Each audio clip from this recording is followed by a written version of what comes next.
할렐루야. 우리 오늘 3월 30일 하나님의 말씀은 사무엘상 4장에서 7장까지의 말씀이 되겠습니다. 오늘 읽을 말씀은 7장 12절에서 17절까지의 말씀이 되도록 하겠습니다. 사무엘상 7장 12절에서 17절 말씀 제가 봉독해 드립니다.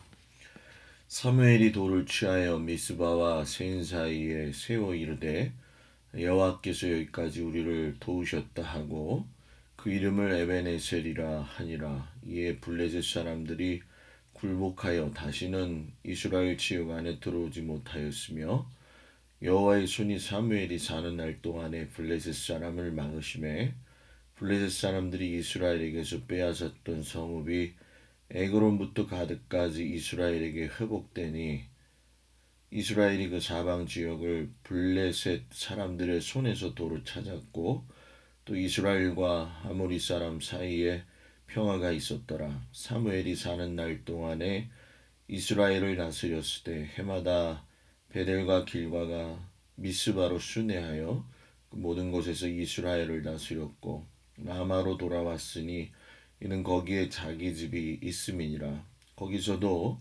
이스라엘을 다스렸으며 또 거기에 여호와를 위하여 제단을 쌓았더라. 아멘. 오늘 말씀을 보게 되면은 미스바 세대가 탄생되어지는 그 배경이 나오게 되어집니다. 350년 동안 사사 시대가 끝나고 나서 이 새로운 미스바 세대를 만들어낸 사람은 사무엘이죠.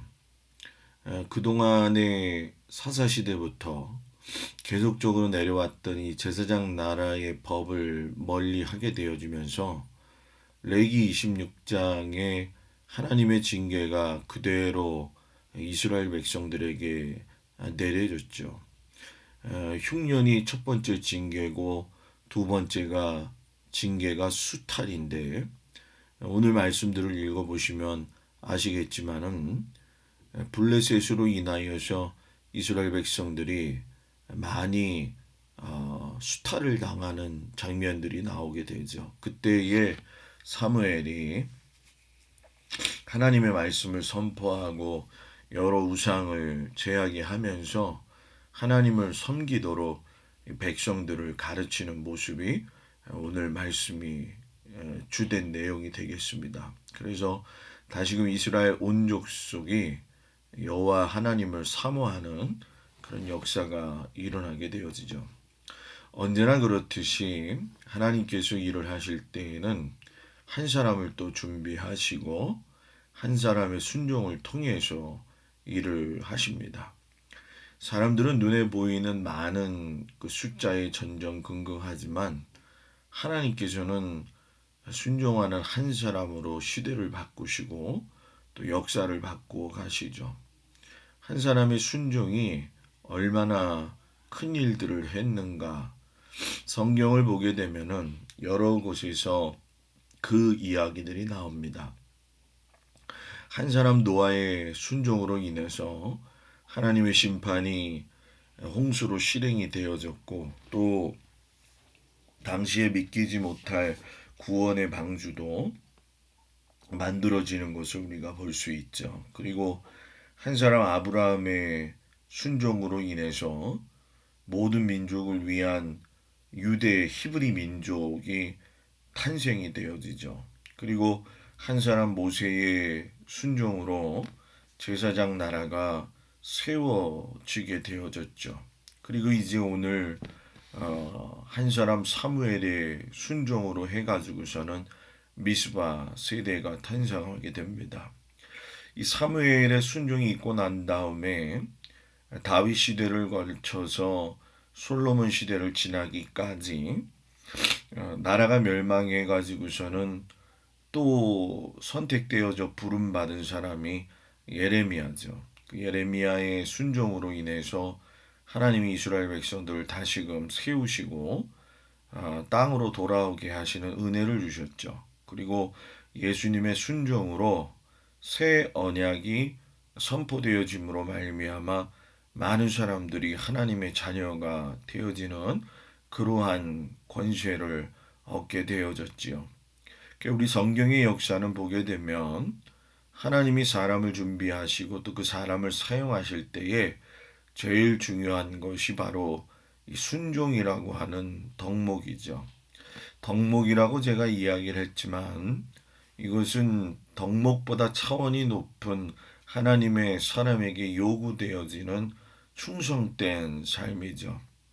사도 요한이 요한계시록을 지어서 하나님의 말씀, 꿈을 환상을 통해서 일곱 교회 편지를 보낼 때에 그 서신의 앞부분에 보게 되면은 말하는 것을 듣고 행하는 자들에게 복이 있다.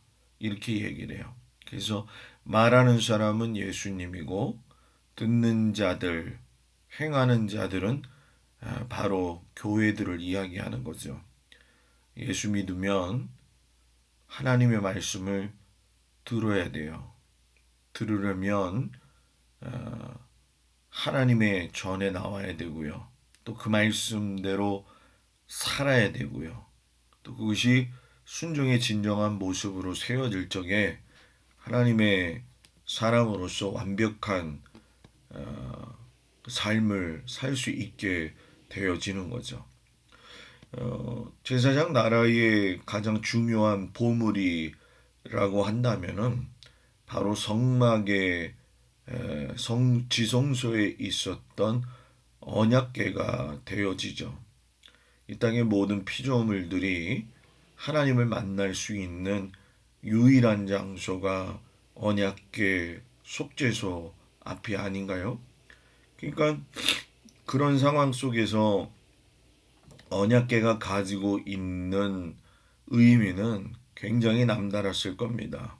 그 언약궤를 통해서 모세가 하나님의 말씀을 전달했고 또 그 언약궤 위에 머무른 구름이 떠오를 때에 또 이스라엘 자손이 행진을 하게 되어지고 그러니까 이 언약궤가 있는 곳에서는 항상 하나님의 께 예배드리는 그 5대 제사도 진행이 되어졌었죠. 그러니까 이런 상황 때에 이 언약궤가 가지고 있는 건 하나님과의 어떤 유일한 통로가 되어줄 수 있는 아주 중요한 그러한 보물과도 같은 것이죠. 그런데 문제는 사사시대 때에 사무엘이 활동하기 전에 이 블레셋과 전쟁을 하게 되어질 적에 엘리와 그의 아들들이 또 장로들이 실수한 게 있죠. 그게 무엇이냐면 언약궤 가지고 나가면 전쟁에서 승리할 수 있다라고 하는 그런 생각이죠. 그러니까 적어도 이스라엘 백성들이 하나님께서 주신 하나님께서 주신 이 언약궤가 여호수아를 통해 가지고 사사 시대까지 들어오기 전에 보게 되면 수많은 기적들이 있었던 건 사실입니다. 그래서 우리가 잘 알고 있는 여리고성도 다윗의 언약궤를 다윗의 언약궤가 아닌 하나님의 언약궤를 갖고 다닐 게 중요한 게 아니라 실상은 그 언약궤가 앞에 서서 나아갈 때 그걸 묵묵히 따라가는 순종의 자세였거든요. 언약궤가 신주단지는 아니라는 거죠. 언약궤가 순종을 보여줄 수 있는 그런 매개 통로는 되어질 수가 있지만 전쟁을 이기게 하는 능력은 하나님 그 자체라는 얘기죠. 근데 이 엘리의 두 아들 홈니와 비느하스가 또 이스라엘 장로들이 언약궤만 가지고 나가면 그냥 이길 수 있다 생각하는 그런 어리석은 행동을 하게 돼요. 결국 이 블레셋에 패하면서 언약궤를 빼앗기고 또 언약궤는 실로 성소에서 떨어져 나와 가지고 블레셋의 아스돗, 가드, 에그론으로 이리저리로 왔다 갔다 하는 그런 수모를 겪게 되어지죠. 그리고 나중에 가서야 이제 베세메스로 돌아오게 되어지는데, 이 베세메스 사람들도 언약궤를 운반하는 법을 몰라가지고서는 우리가 잘 아는 것처럼 베세메스 사람들이 여호와의 궤를 쳐다봄으로 말미암아 가지고서는 70명이 죽었다, 이렇게 이야기를 하고 있어요. 그러니까 이 언약궤를 보면서 우리가 느낄 수 있는 게 뭐냐면, 신앙생활에 있어서 하나님의 존재는 단순히 어떤 타종교에 보여지는 어떤 형상, 또 우상, 또 어떤 잡신, 이런 수준의 하나님이 아니시라는 거죠. 근데 사사시대의 마지막 이 비참한 사건은 하나님을 그런 신으로 일개 전락시키는 그런 아주 실수를 크게 범하게 된 거죠. 하나님의 사람이 신앙생활을 할 적에 하나님의 존재를 어떻게 알고 있느냐가 결국은 그 사람의 신앙 상태가 되어진다는 거죠. 350년의 어두운 사사 시대를 고리를 끊는 거를 이제 지도자 사무엘이 20년 동안 순회하면서 이 미스바 세대를 탄생시켜 가지고 그들에게 이야기를 뭐라고 하냐면, 이방신들을 제거하고 여호와만 섬겨라, 이렇게 이야기를 해요. 실상 사무엘이 20년의 열정을 가지고 전국을 순회한다라고 하는 것은 여러분 대단한 헌신이죠.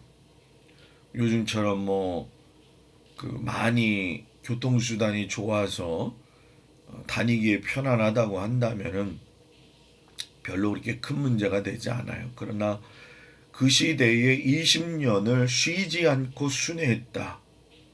여러분, 이거는 하나님 앞에서 사무엘이 정말로 애쓰고 수고했다는 거예요.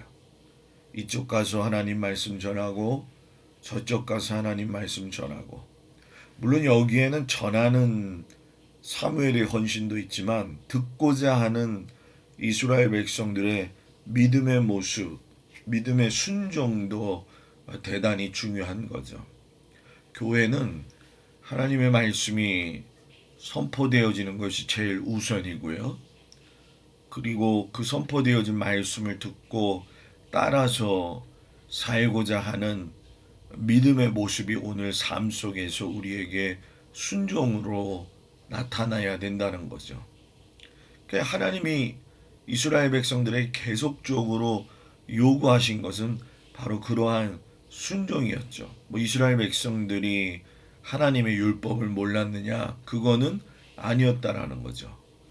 알았지만 살지 않았다는 것이고 신비에 새겨놓지 않았다라는 거죠. 이스라엘 백성들이 사무엘의 그 순회를 통한 설교 말씀, 또 헌신, 하여튼간에 모이면 하나님 말씀 듣고 배우고, 그래서 미스바에 모여가지고 하나님 앞에 금식 기도하며 회개하며 할 적에 블레셋 군들이 쳐들어왔을 때에 이 철병기까지도 바로 그냥 무너뜨리는 하나님의 역사가 일어났다라는 거죠. 이 블레셋은 계속적으로 보게 되면 이스라엘 백성들을 괴롭히는 아주 큰 장애물이었어요. 오늘 우리 주변에도 보게 되면 이 블레셋과 같은 장애물들은 실상 어디에서 시작이 되어지느냐? 순종하지 못함으로 인해서 생겨난 거라는 거죠. 우리가 하나님 앞에 믿음의 생활을 할 적에 내가 믿음의 사람으로 살아간다는 것은 하나님의 마음을 갖고 산다는 것이죠. 오늘 어제죠. 지금 이제 내일 거를 지금 녹화하는 거니까 어제는 정말 낮에 몸이 너무 아팠어요. 그래서 이 제가 관심을 갖고 있는 여러 가지 이야기들을 그냥 들어넣어 가지고 듣다가 제가 잊고 있었던 걸 하나님이 깨닫게 해주시더라고요.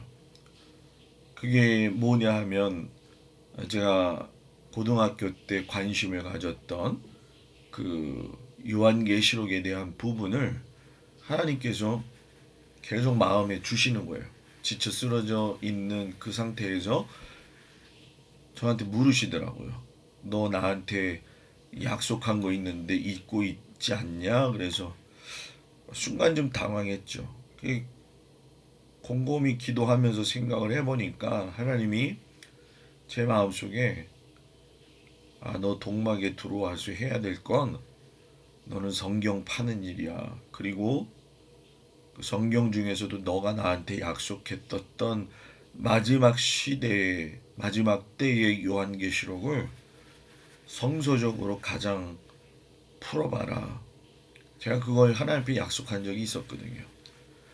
그래서 어제 참 깜짝 놀라게 제가 기도하면서 그 마음이 다시 살아났어요. 그래서 내가 그걸 좀 준비해야 되겠구나. 이 장소가 그 장소가 돼야 되겠구나. 동막교회가 여돈 세대의 미스바 세대가 되어져 가지고 성도들이 하나님 안에서 변화가 일어나고 또 지도자 사무엘이 하나님의 말씀을 순회하면서 전했던 것처럼 설교자가 아닌 하나님의 사람으로서 최선을 다해야 되겠구나.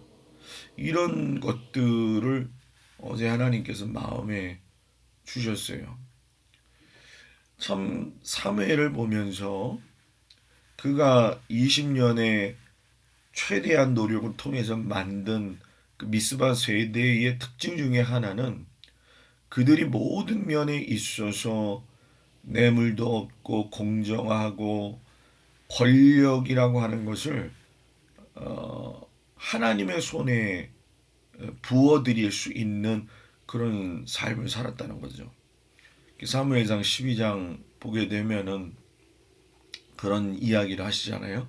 누구의 소를 빼앗았느냐, 누구의 나귀를 빼앗았느냐, 누구를 속였느냐, 누구를 압제하였느냐, 내 눈을 흐리게 하는 뇌물을 누구의 손에서 받았느냐, 그리하였으면 내가 그것을 너희에게 갚으리라 하니, 이런 말씀을 하셨어요. 그러니까 사무엘이 참 이 말씀을 보면서 느끼지만은 우리가 살면서 예수 믿는 하나님의 백성으로서 참 착하게 살아야 된다.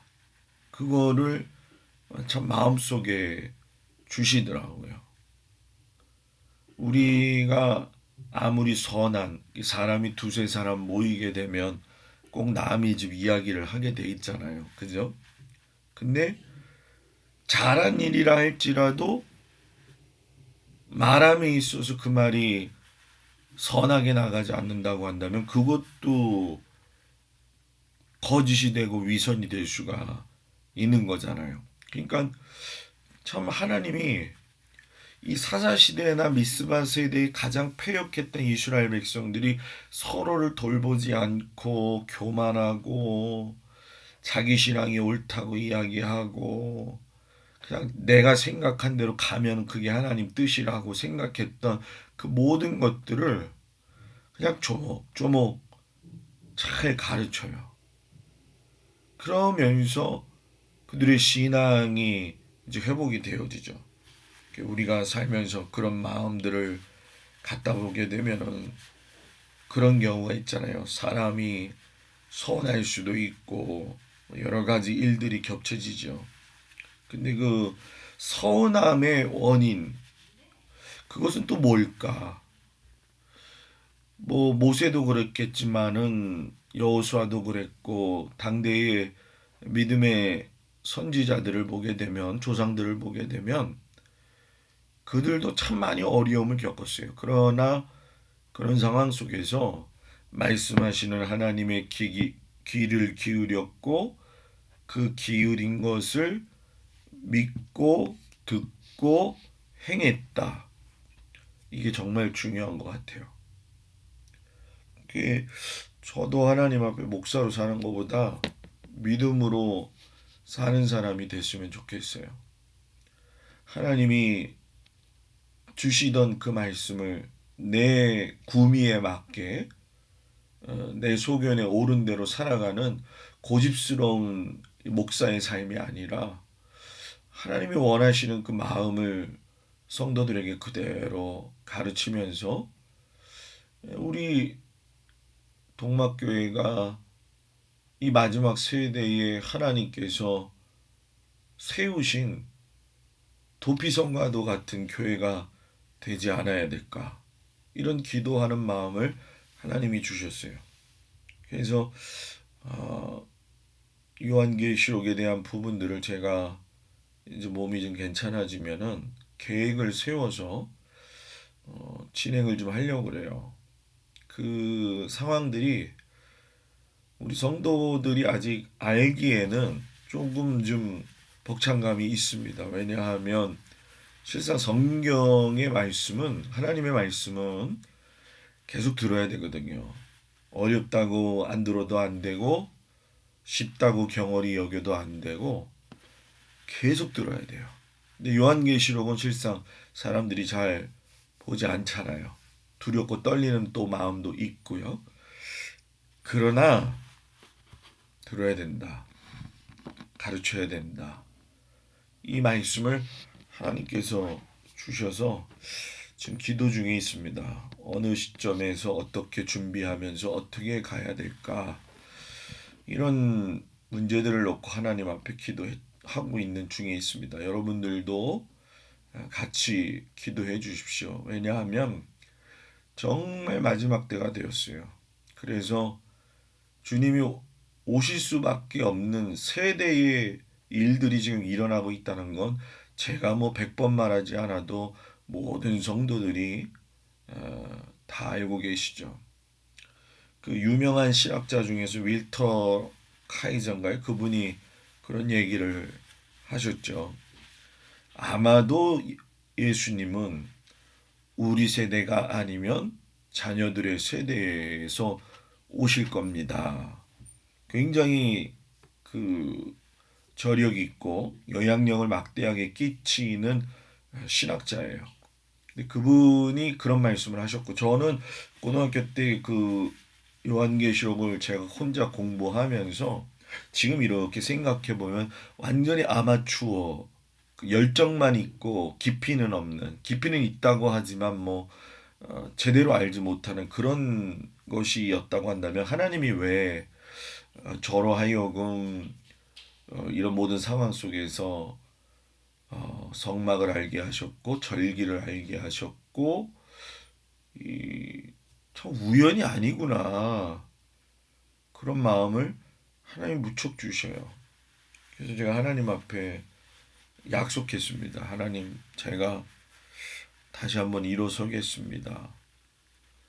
아직 여러분들은 깜짝 놀랄지도 모르죠. 여태까지 계속 하고 계시는데 근데 아직 시작도 안 한 거거든요. 저는.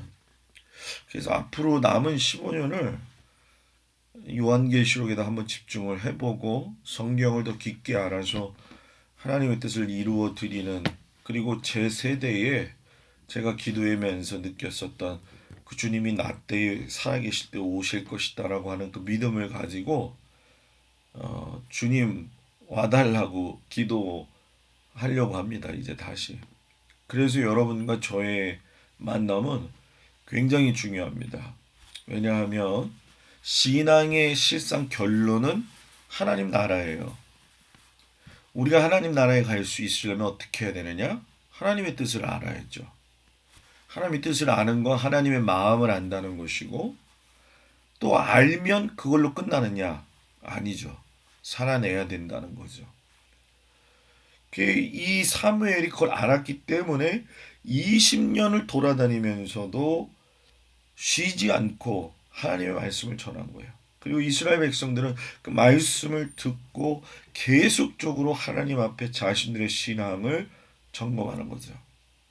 얼마나 많은 교회들과 또 사람들이 또 성도들이 하나님이라고 하는 이름 하에서 저마다 소견에 좋은 대로 해서 하나님의 말씀을 참 말씀의 홍수 가운데 살고 있으면서도 이 삶의 모습이 변화되지 않는 이 안타까운 현실적인 문제 앞에서 자존심과 교만함을 다 내려놓고 사무엘이 모여라 라고 했을 때 모여가지고 그들이 기도하고 그들이 하나님 앞에 회개했던 그 모습이 저는 정말 우리 교회에서 시작이 되었으면 좋겠습니다. 특별히 우리가 어떤 상황 속에서도 하나님의 선한 뜻을 따라가야 될 텐데 그 모든 일들에 있어서만큼은 준비되어져야 된다라고 하는 거죠. 하나님은 이 사무엘을 통해서 제사장 나라를 회복시키셨어요. 하나님의 용서가 무엇인지, 이웃과의 나눔이 무엇인지, 민족 간의 평화가 무엇인지, 레위 지파가 해야 될 일이 무엇인지, 하나님의 백성들이 어떤 마음을 가지고 살아야 될지 다 가르치셨어요. 우리도 그 사무엘의 가르침에 귀를 기울이면서 다시 한번 하나님 앞에 온전히 세워지는 저희들이 되었으면 좋겠어요.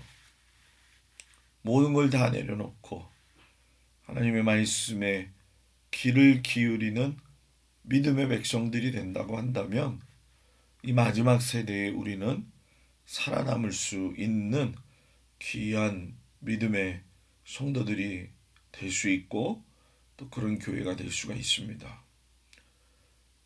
그리고 오늘 참 하나님이 희미한 상황 속에서 그런 말씀을 주시는데 참 하나님 앞에 감사했어요. 저를 여기로 인도해 주셔서 하나님의 말씀을 더 깊이 팔 수 있는 그런 여건과 환경을 허락해 주셔서 감사하고 또 이 마지막 세대를 우리 성도들과 나눌 수 있다는 것에 대해서 감사하면서 그래 한번 가보자 이런 마음을 가지고 준비를 하게 됩니다.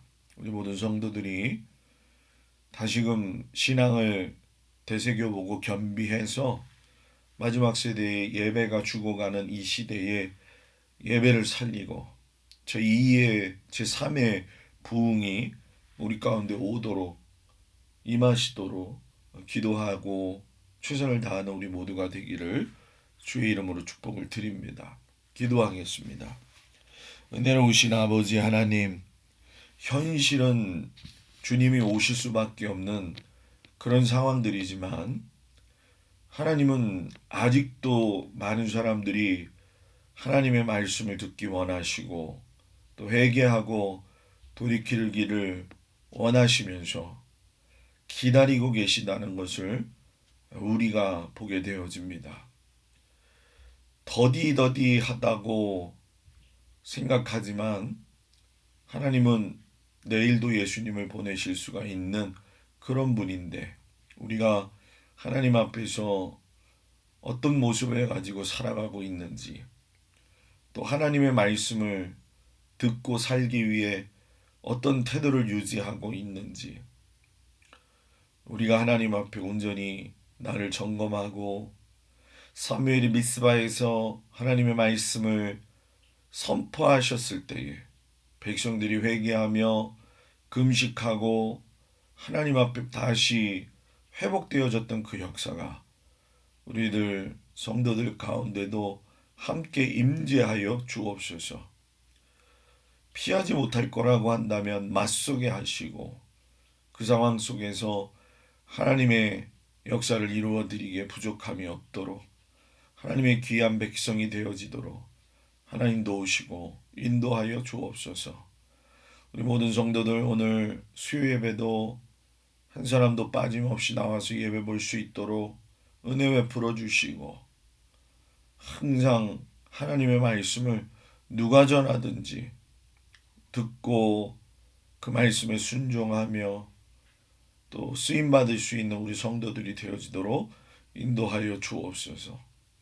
하나님께서 우리 성도들의 몸을 회복시켜 주시고 또한 저의 몸을 회복시켜 주셔서 주일에 기쁜 마음으로 만나서 하나님께 영광 돌릴 수 있도록 주님 도우시고 인도하여 주옵소서. 주님의 놀라운 사랑에 감사드리면서 예수님의 이름으로 기도드렸습니다. 아멘. 오늘 수요일 예배까지 우리 모든 성도님들이 하나님을 찬양하시고 또 애써주시고 함께 하시기를 부탁을 드리면서 토요일날 새벽에 밝은 모습으로 여러분들과 월상 예배를 드리도록 하겠습니다. 다들 힘내시고 또 건강한 하루가 되어지기를 축복하면서 예배의 자리를 꼭 지키는 믿음의 성도들 되기를 축복합니다. 감사합니다.